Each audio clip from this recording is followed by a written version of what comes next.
जय श्री राधे। आज का सत्संग परम पूज्य श्री राधा बाबा जी की पुस्तक परमार्थ का सरगम से। निर्वाण पथ। परम पूज्य कहते हैं, साधन और अनुष्ठान तीर्थों में शीघ्र सफल होते हैं। साधन और अनुष्ठान तीर्थों में शीघ्र सफल होते हैं और उनका अच्छा फल होता है।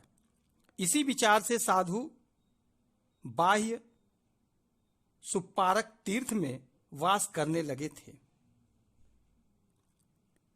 बाह्य का जीवन अत्यंत सरल एवं सात्विक था। उनके मन में किसी प्राणी के प्रति बैर विरोध नहीं था। अपने साधन में उनकी निष्ठा थी और उसमें वे सतत संलग्न थे। उनके तेज के साथ उनकी सम्मान प्रतिष्ठा भी बढ़ने लगी। समीप के ही नहीं, दूर दूर के लोग उनके समीप आते और चरणों में शीश झुकाते। सभी उनकी पूजा और देवतुल्य आदर करते। चीवर पिंडपात के लिए सैनासन और दवा बीरा उनको अनायास ही प्रचुर परिणाम में प्राप्त हो जाते थे। संसार में जो आहार्त या आर्त मार्गारूढ़ है, उनमें से एक मैं भी हूं। बाह्य के मन में एक दिन विचार उठा,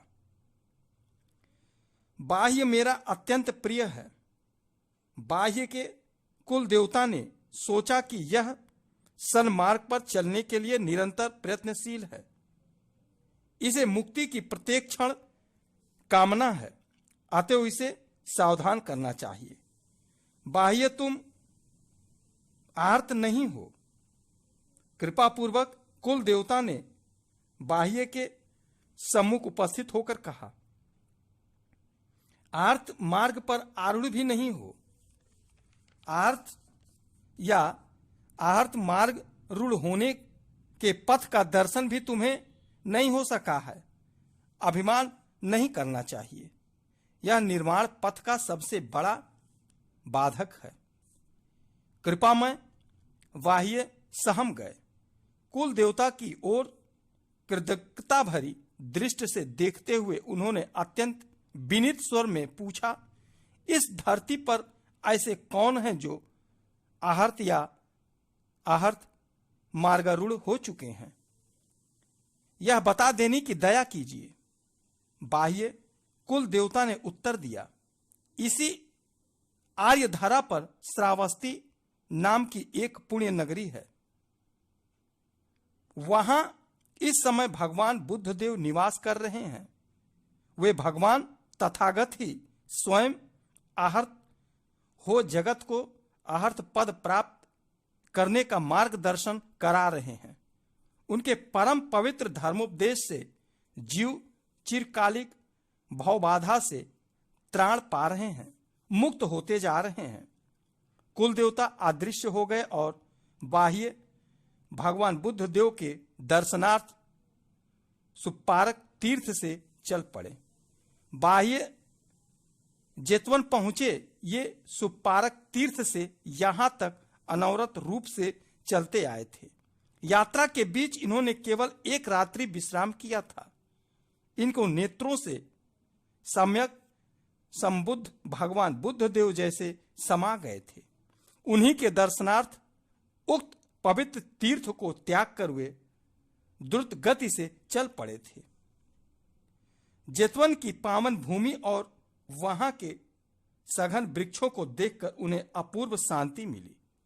उन्हें लगा जैसे जेतवन की तरु लता ही नहीं, वहां का प्रत्येक कण निर्वाण प्राप्त कर चुका है।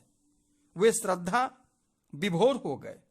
उस समय वहां जितने ही भिक्षु इधर उधर टहल रहे थे, भंगते एक भिक्षु के समीप जाकर उन्होंने विनीत वाणी में पूछा, मैं आहर्त साम्यक संबुद्ध भगवान के दर्शनार्थ सुपारक तीर्थ से चलकर आया हूं।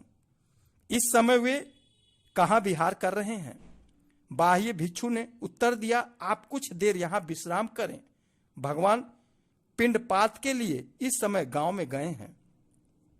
मैं भगवान के दर्शन बिना एक क्षण भी विश्राम नहीं करना चाहता। उन्होंने भिक्षु को उत्तर दिया, मैं अभी भगवान के समीप जाऊंगा। और वे भिक्षुक के बताए गांव की ओर चल पड़े। बाह्य जेतवन से दौड़ पड़े थे। उनके पैरों में जैसे पंख उग आए थे। तथागत के दर्शन बिना वे अधीर हो रहे थे। श्रावस्ती में पहुंचकर उन्होंने देखा भगवान भिक्षा पात्र लिए एक साधारण परिवार की देहरी पर खड़े हैं। भगवान के भुवन मोहन सौंदर्य एवं उनकी आकृति पर क्रीड़ा करती हुई दिव्य ज्योति को देखकर बाह्य चकित हो गए। अत्यंत संयमी, अत्यंत शांत एवं समथ दमथ को प्राप्त प्रभु को देखकर बाह्य उनके चरणों में दंड की भांति पड़ गए। अपने हाथों में उन्होंने भगवान के पाद को पकड़ लिया और नेत्रों से प्रभावित अनवरत बरिधारा से वे बहुत देर तक उनका प्लाच्छल करते रहे। भांते कुछ देर बाद स्वस्थ होकर उन्होंने अत्यंत श्रद्धा पूरित नम्र वाणी में निवेदन किया, भगवान मुझे धर्मोपदेश करें जिससे मुझे चिरकालिक अच्छा सुख शांति उपलब्ध हो। भगवान मुझे शीघ्र उपदेश दें। बाह्य दूसरे बार भी भगवान ने अत्यंत शांति से उत्तर दिया, मैं भिक्षार्थ गांव में आया हूं। गृहस्थ परिवार की डेहरी पर खड़े हो भिक्षा पात्र भिक्षा लेने की प्रतीक्षा कर रहा हूं। धर्मोपदेश के लिए यह उचित समय नहीं है। भंते बाह्य ने तीसरी बार पुनः अनुरोध किया, जीवन का ठिकाना नहीं, आम्रपल्लव की नोक पर लटके हुए सीकर का तो ठिकाना है, पर जीवन के संबंध में यह भी निश्चय नहीं अगले क्षण भगवान या मैं ही रह पाऊं या नहीं। कुछ भी निश्चित नहीं। अतएव जिससे मुझे चिरकालिक अक्षय सुख शांति की उपलब्धि हो, इस भावना से मैं सदा के लिए मुक्ति प्राप्त कर लूं। भगवान मुझे वैसा ही उपदेश दें। अच्छा बाह्य भगवान उसी अवस्था में गृहस्थ की देहरी पर अपना रिक्ता पात्र लिए अत्यंत शांत स्वर में बोले, तुम्हें अभ्यास करना चाहिए। तुम्हें देखने में केवल देखना ही चाहिए, सुनने में केवल सुनना ही चाहिए, सूंघने में, चखने में और स्पर्श करने में केवल सूंघना, चखना और स्पर्श ही करना चाहिए। जानने में केवल जानना ही चाहिए। बाह्य यदि तुमने ऐसा सीख लिया, अर्थात देखकर, सुनकर, सूंघकर, चखकर, स्पर्श कर और जानकर उससे लिप्त नहीं हो सके, आसक्ति तुम्हें स्पर्श नहीं कर सकी, तो तुम्हारे दुखों का अंत हो जाएगा। जागतिक आसक्ति ही जगत में आबद्ध करने वाली एवं इससे त्राण पाने ही निर्माण है। जागतिक आसक्ति ही जगत में आबद्ध करने वाली एवं इससे त्राण पाना ही निर्माण है। भंते बाह्य पुनः भगवान के चरणों में गिर पड़े। उन्होंने अनुभव किया भगवान के उपदेश मात्र से उनका चित्त उपादान से रहित तथा आश्रयों से मुक्त हो गया। वे बोले, मैं अपना आजीवन ऋणी रहूंगा। मैं अपना यह जीवन लेकर आपका आजीवन ऋणी रहूंगा। भगवान ने मुझे मुक्ति के मूल तत्व का साक्षात्कार करा दिया। मधुर स्मित के साथ भगवान भिक्षाटन के लिए आगे बढ़े। बाह्य उनकी ओर ललक भरे अपलक नेत्रों से तब तक देखते रहे जब तक वे दृष्टि से ओझल नहीं हो गए। भंते एक भिक्षुक ने दौड़कर भिक्षाटन से नगर के बाहर लौटते हुए भगवान से कहा। वह हाफ रहा था, आगे वह बोल नहीं पाया। क्या बात है? भगवान ने प्रश्न किया। भंते कुछ स्थिर होकर उसने निवेदन किया। भगवान के धर्मोपदेश के अनंतर लौटते हुए बाह्यों को एक सांड ने अपने सींगों पर उठाकर जोर से पटक दिया।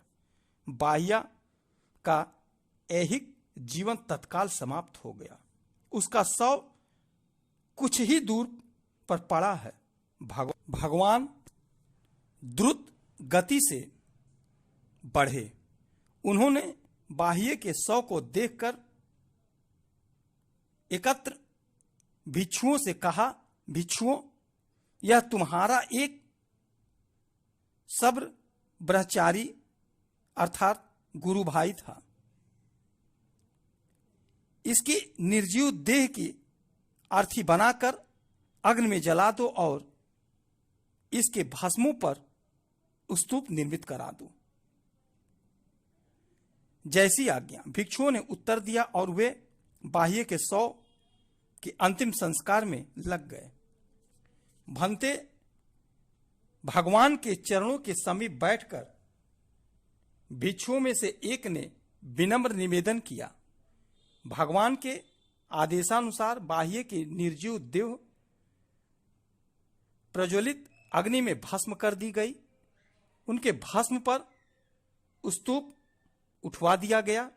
कुछ देर रुककर उस भिक्षु ने पुनः निवेदन किया भगवान से, हम लोग जानना चाहते हैं कि बाह्य की क्या गति होगी।